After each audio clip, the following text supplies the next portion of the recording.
Hello viewers, আসসালামু আলাইকুম। সবাই কেমন আছেন? নিশ্চয়ই সবাই ভালো আছেন। আমি উজ্জ্বল সদকার, কিন্তু আমি ভালো নেই। তার পরিণাম আপনারা দেখতেই পাচ্ছেন। গত 6 আগস্ট মঙ্গলবার রাত 9টার সময় আমার দোকানকে লুট করে নিয়ে গেছে। এই হচ্ছে আমার ছাত্র ভাইদের স্বাধীনতা, এই হচ্ছে স্বাধীনতার পরিণাম। আমার দোকানে আমার এই শোরুমে 30 লক্ষ টাকার মালামাল ছিল, তার সব লুট করে নিয়ে গেছে। আমার ক্যাশ ড্রয়ার ভেঙে নগদ অনেক অগণিত অর্থ ছিল, তা পরিমাণ মুখস্থ নেই, তা জানা ছিল না, তা সব ভেঙে নিয়ে গেছে। আমার এই দোকানে 3টি ল্যাপটপ ছিল, একটি ভেঙে রেখে গেছে আর 2টি নিয়ে গিয়েছে। একটি পিসি ছিল, একটি ডেস্কটপ ছিল, ডেস্কটপটা ভেঙে নিয়ে গেছে। এবং একটি মনিটর ছিল, বিশাল নিয়ে গেছে। আইপিএস ছিল দোকানে, আইপিএসটা পর্যন্ত নিয়ে গেছে। এই বন্যার রেমালের সময় বিদ্যুৎ ব্যবস্থা করার জন্য একটি জেনারেটর ছিল, সেই জেনারেটরটি ওরা নিয়ে গেছে।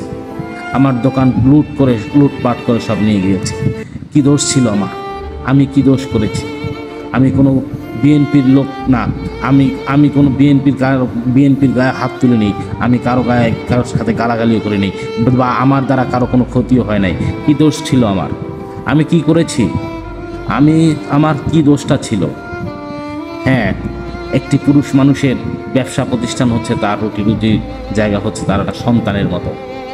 আমার ব্যবসা প্রতিষ্ঠান আমার সন্তানের মতো। আমার ব্যবসা প্রতিষ্ঠান যেহেতু আমার একটা সন্তান ওরা কেড়ে নিয়েছে, আমি যারা লুট করেছে তাদের সন্তান যেন আল্লাহ তাআলা কেড়ে নেয়, আর যারা উস্কানি দিয়েছেন তাদের জন্য 2টা করে সন্তান আল্লাহ কেড়ে দেয়।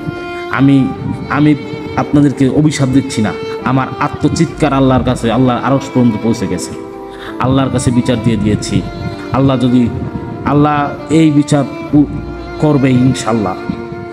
আল্লাহ যদি সত্য হয়ে থাকে, আল্লাহ যদি ন্যায় বিচারক হয়ে থাকে, আল্লাহ এটা করবে। কারণ আমি কারোর সাথে অন্যায় করি নাই, কারোর সাথে 2 নম্বরই করি নাই।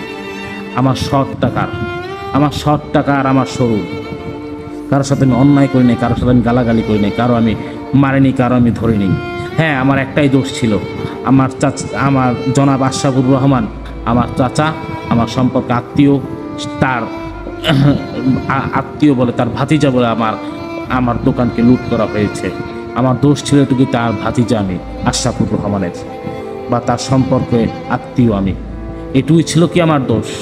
এই হচ্ছে আমাদের স্বাধীনতা। বা কেউ বলতে পারবে না যে আমি কারোর সাথে আমার কোনো দ্বন্দ্ব ছিল, বা কারোর সাথে আমার ঝগড়া বিবাদ ছিল। হ্যাঁ, আল্লাহর কাছে বলে দিয়েছি আমি। এবং তারা আমার দোকানে এমন কোনো জিনিস নেই, আমার সকল কিছু ওরা ভেঙে চুরে তছনছ করে নষ্ট করে দিয়ে গেছে। এবং আমার কাছে এরা চাঁদা পর্যন্ত দাবি করেছিল। কারা চাঁদা দাবি করেছে, কয় টাকা চাঁদা দাবি করেছে, সব কিছু আমার রেকর্ড আছে, সব কিছু আছে, সকল কিছু মনে থাকবে। একটি মানুষকে, ভালো মানুষকে আপনার এরকম কিছু মানুষই খারাপ বানানোর চেষ্টা করে। আমার এই শোরুমটাকে ওরা ধ্বংস করে দিয়েছে, আল্লাহ যেন ওদেরকে ধ্বংস করে দেয়। এই হচ্ছে আমাদের স্বাধীনতা। এই স্বাধীনতায় আমরা বসবাস করছি। আমার এই আত্মচিৎকার আল্লাহর কাছে পৌঁছে যাবে ইনশাল্লাহ। আমার দোকানটা সম্পূর্ণ লুট করে নিয়ে গেছে, আল্লাহ যেন ওদের সন্তানকে কেড়ে নেয়। যারা উস্কানি দিয়েছেন তাদের জন্য 2টা করে সন্তান কেড়ে নেয় আল্লাহ। আমার দোকান লুটপাট করে ভেঙে চুরে তছনছ করে দিয়েছে, মালামাল সব লুট করে বস্তা ভরে নিয়ে গেছে। যারা নিয়েছেন তারা মনে রাখবেন, ওই যেই কাপড় নিয়েছেন আমার দোকানের মালামাল, সেই কাপড় আপনার স্ত্রী বা আপনার সন্তান বা আপনি যদি পরানো হয় বা আপনি পরেন, ওই কাপড় দিয়ে যেন আপনার মরণ হয়, ওই কাপড় দিয়ে যেন আপনার মরণ হয়, ওই কাপড় দিয়ে যেন আপনি কবরে যান। মনে রাখবেন, এটা একটি বাবার, বলতে গেলে একটি বাবার আত্মচিৎকার। কারণ একটা ব্যবসা প্রতিষ্ঠান একটা পুরুষ মানুষের সন্তানের মতো।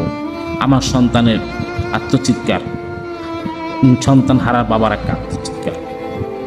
আপনারা নিয়েছেন, আপনারাই বুঝবেন। কি আর বলবো, আমার আর কিছু বলার ভাষা নেই। আমি ছিলাম শুধু, আমার দোষ একটাই, আমি জননেতা জনাব আশরাফুর রহমানের ভাতিজা, তার আত্মীয়। এটুকুই আমার দোষ। আমার দোকানের ড্রয়ার ভেঙে সকল কিছু নিয়ে গেছে। এর দোকানে একটি দলিল ছিল, সেই দলিলটি পর্যন্ত ওরা নিয়ে গেছে। ওরা কত বড় জালেম, ওরা কত বড় খারাপ মানুষ। এই এই মানুষদেরকে ক্ষমতা তুলে দিয়েছে আমার ছাত্র ভাইরা। কি বলবো, আমি আর কিছু বলার নেই। ধন্যবাদ সকলকে, ভুল হলে মাফ করে দিবেন।